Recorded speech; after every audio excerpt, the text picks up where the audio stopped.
Mata uang negara tetangga ringgit Malaysia baru saja masuk ke dalam daftar 20 mata uang paling berpengaruh secara global di 2025. Hal ini dilaporkan oleh Sea Asia Stats yang mengumpulkan data dari Society for Worldwide Interbank Financial Telecommunication atau SWIFT. Ringgit menempati posisi ke-20 dalam daftar tersebut seiring dengan meningkatnya volume transaksi global yang menggunakan mata uang negeri jiran ini. Menurut Stephen Inas dari SPI Asset Management, permintaan terhadap ringgit melonjak berkat kuatnya perdagangan Malaysia, khususnya dengan China, Singapura, dan negara-negara Asia Tenggara. Komoditas unggulan seperti produk elektronik, semikonduktor, minyak sawit, dan energi menjadi penopang utama ekspor Malaysia yang kemudian mendorong peningkatan permintaan terhadap ringgit. Ringgit bahkan sempat menyentuh level terkuatnya tahun ini pada 5 Mei 2025, mencatatkan penguatan sekitar 6,2% sejak awal tahun. Tak hanya faktor perdagangan, kebijakan fiskal dan moneter Malaysia juga memainkan peran besar dalam menopang kekuatan ringgit. Pemerintah Malaysia berhasil menurunkan defisit fiskal menjadi 4,5% dari produk domestik bruto pada kuartal 1 2025 dari sebelumnya 5,7% pada periode yang sama tahun lalu. Langkah-langkah strategis seperti kenaikan pajak penjualan dan jasa dari 6% menjadi 8% per Maret 2024 serta rasionalisasi subsidi solar pada Juni 2025 turut memperkuat posisi fiskal Malaysia. Meskipun pangsa penggunaan ringgit dalam transaksi global masih di bawah 0,3%, namun kehadirannya di daftar 20 besar menandakan pergeseran signifikan dalam relevansi mata uang tersebut di Asia Pasifik.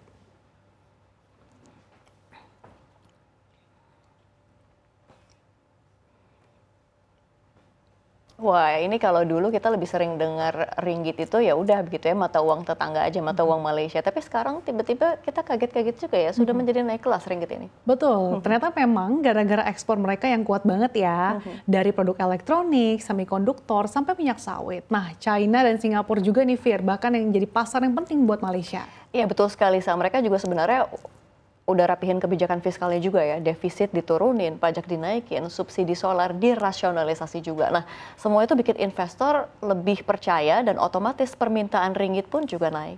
Saya sempat baca nih, Fir, ringgit bahkan sempat menyentuh level terkuatnya di tahun ini, termasuk yang kuat juga untuk ukuran emerging market. Dan walaupun memang penggunaannya dalam transaksi global dan masih di bawah 0,3%, tapi tentunya ini patut diapresiasi begitu ya, masuk ke top 20 itu udah milestone besar banget buat Malaysia. Betul, ini jadi bukti juga kalau mata uang dari negara berkembang bisa bersaing ya, asalkan ekonominya dikelola dengan baik. Iya betul sekali, nah siapa tahu rupiah bisa nyusul ya Sasa ya, asal reformasinya juga konsisten, biar makin banyak mata uang Asia yang bersinar di kancah global. Ya, semoga saja ya Safira, dan kita ke informasi berikutnya. Iya, kita lihat BPJS Kesehatan buka suara soal rencana kenaikan upah JKN pada 2026. Direktur Utama BPJS Kesehatan Ali Gufron Mukti menyebut skenario kenaikan tarif jadi bagian dari 8 opsi keberlanjutan operasional. Namun ia menegaskan keputusan akhir tetap berada di tangan pemerintah. Salah satu skenario yang diungkap adalah cost sharing dan dampaknya terhadap utilisasi layanan.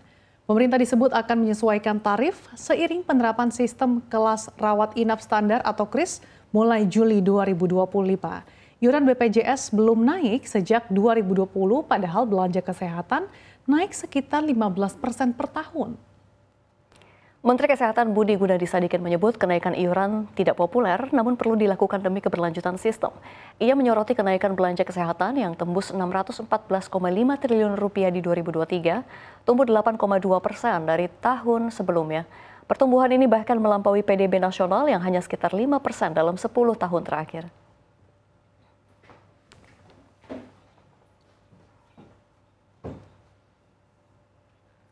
Nah ini nih Fir, kabar yang mulai bikin was-was ya soal rencana naiknya iuran BPJS Kesehatan di 2026. Iya betul sekali, walaupun memang baru sebatas skenario, tapi kalau misalkan udah dibahas di public expose, biasanya ini menjadi sinyal kuat juga begitu. Betul, dan tadi di Rut BPJS juga sudah bilang ya, kalau mereka ini sudah punya kalkulasinya, tapi memang belum diumumkan. Jadi kayaknya sudah ada hitung-hitungan, jadi mungkin para pemirsa ataupun nasabah turut bersabar. Betul sekali ya, tapi memang di satu sisi kita juga ngerti sih ya, namanya juga layanan kesehatan, ini pasti makin mahal. Apalagi katanya belanja kesehatan juga naik terus setiap tahun sampai 15%. Iya benar, apalagi kalau kita lihat gitu ya dari tahun 2020 saja kalau kita perhatikan ini iurannya belum naik. Padahal kalau kita lihat gitu dari segi biaya rumah sakit, obat-obatan, vitamin ini semua sudah naik. Betul sekali, benar banget. Dan juga Menkes juga bilang nih, ini bukan keputusan yang enak sebenarnya, tapi juga harus diambil biar sistemnya juga nggak jebol di ujung-ujung. Iya, daripada nanti BPJS-nya tekor gitu ya, terus lain ke masyarakat malah makin susah.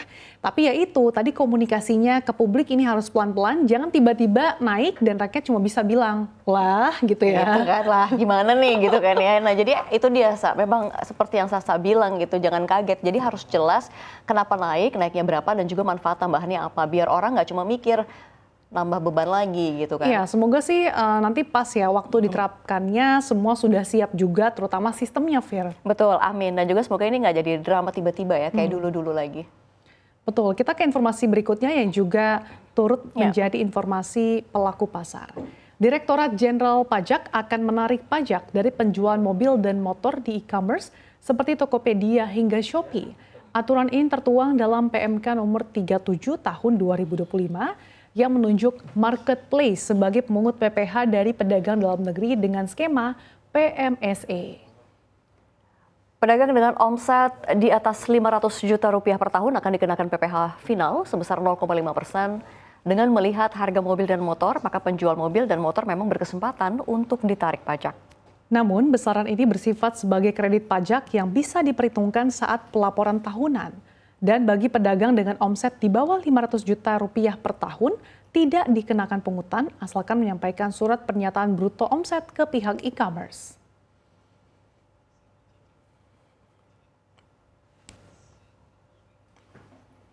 Iya, ini makin lengkap nih aturan pajak buat pelaku usaha di e-commerce. Sekarang jualan motor dan juga mobil juga ikut tak luput dari pajak. Iya, marketplace ini kan sekarang bukan cuma buat nyari skincare atau beli baju diskon gitu ya, tapi juga tempat penjual mobil nih ternyata. Ya, iya juga, dan pemerintah juga cepat banget nih adaptasinya ya gitu ya. Jadi langsung masukin skema pajak juga. Betul, di mana ada gula pasti di situ ada semut ya, Fir. Tapi jangan panik dulu nih.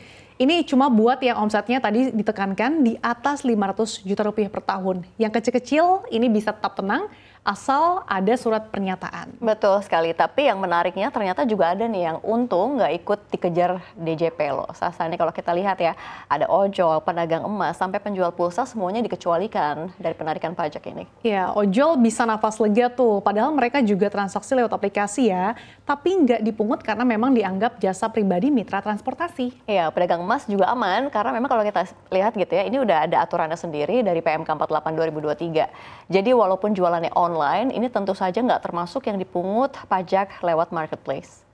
Dan pulsa juga selamat ya, padahal tiap hari kita isi pulsa atau beli kuota, ini cuma karena udah diatur khusus, jadi nggak masuk nih dalam daftar pungutan yang terbaru ini. Iya betul, jadi intinya sih PMK 37 nomor 25 ini lebih ke soal penertiban ya, bukan bikin pajak baru. Jadi memang e-commerce sekarang dianggap punya peran buat bantu negara, ini menarik pajak lebih tertib lagi. Iya, tinggal pelaksananya nih harus jelas, komunikatif, dan juga jangan bikin pedagang kecil bingung nih atau takut duluan. Betul, setuju banget. Yang penting sekarang jualan online tetap jalan, pajak tertib, dan semua pihak bisa adaptasi pelan-pelan.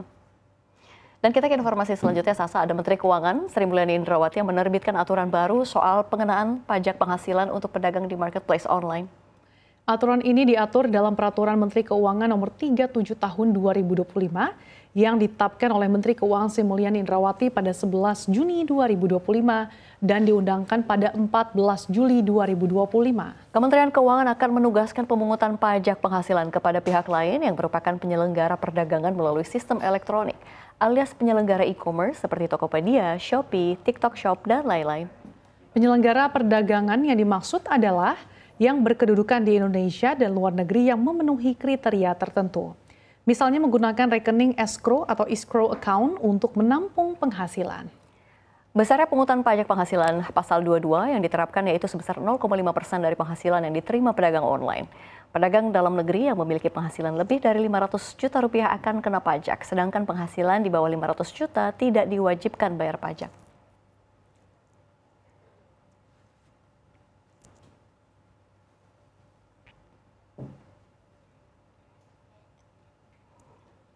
Iya, Sasa, ini pajak lagi. PPN sudah naik, sekarang ada lagi pajak buat pedagang online. Belum selesai masalah daya beli yang lemah nih, ditambah lagi nih Sasa, beban yang bakal bikin pedagang makin susah. Aduh, kasihan ya sebenarnya, apalagi yang baru-baru mulai begitu ya. Padahal juga kalau kita lihat pendapatan ini malah nggak naik-naik juga ya. Iya. Sedih sih sebetulnya. Tapi di satu sisi memang pemerintah mengatakan bahwa mereka sudah menghitung semuanya ya. Jangan sampai salah kaprah nih dalam memahami kebijakan pajak ini. Buat teman-teman UMKM yang jualan online, jangan khawatir, jangan takut, jangan resah karena pajak 0,5% ini berlaku buat pedagang online yang omsetnya lebih dari 500 juta per tahun. Iya, kalau jualan baru harga 100 ribuan, sehari laku 15 unit aja nih, omset setahunnya udah lebih dari 500 juta loh, Sa. Dan kalau misalnya kita lihat UMKM yang berjualan di toko online itu memang omsetnya juga nggak kecil sebenarnya, saya. Iya, intinya sih sama seperti aturan pajak untuk UMKM. Tarifnya 0,5% juga, syaratnya juga 500 juta rupiah. Nah, jadi pemerintah memang membuat kebijakan ini supaya persaingan di toko online dan juga offline ini bisa setara. Jangan pedagang offline saja nih yang dikenakan pajak, tapi yang online juga dong. Iya, tapi kalau misalkan memang dengar dari teman-teman pedagang online, sebenarnya mereka ini sedang merana begitu ya, omset turun, karena daya beli masyarakat lesu begitu ya. Marketplace juga sekarang menaikkan biaya adminnya dan juga ada sekarang pajak baru lagi. Sebenarnya memang berat sekali gitu ya. Iya, tapi kalau pemerintah nggak bikin kebijakan pajak buat pedagang online, yang kasihan sih sebenarnya pedagang offline ya. Mereka jadi makin kalah bersaing. Harga di toko online kan jauh lebih murah gitu ya kadang karena mereka nggak perlu sewa toko, ditambah lagi diskon-diskonnya. Jadi ditambah promo tanggal cantik. Jadi memang semakin menarik nih kalau orang belanja online. Ya, kalau memang konteksnya persaingan, nyatanya banyak juga loh pedagang offline yang jualannya hybrid begitu ya. Di toko offline juga misalkan di Tanah Abang, tapi buka toko online juga. Kalau Sasa mampir ke Tanah Abang, sekarang penjualannya pada sibuk live ya. Kalau kita lihat, bukan live report ya, live jualan gitu. Ini kalau live report kerjaan kita gitu ya. Nah, kalau begitu kasusnya tinggal dihitung aja nih Fir, omset jualan online-nya. Kan nanti marketplace yang memungut pajaknya. Artinya memang data-data penjualan semuanya kan ada di tangan marketplace. Jadi ya memang gak usah khawatir. Oke, jadi berarti memang sebenarnya yang penting implementasinya aja jangan sampai salah sasaran. Kalau kita lihat juga jangan sampai usaha kecil dan mikro ini bahkan baru buka toko online ikut dikenain pajak juga. Kita lihat seperti apa ya di lapangan nanti ya. Betul.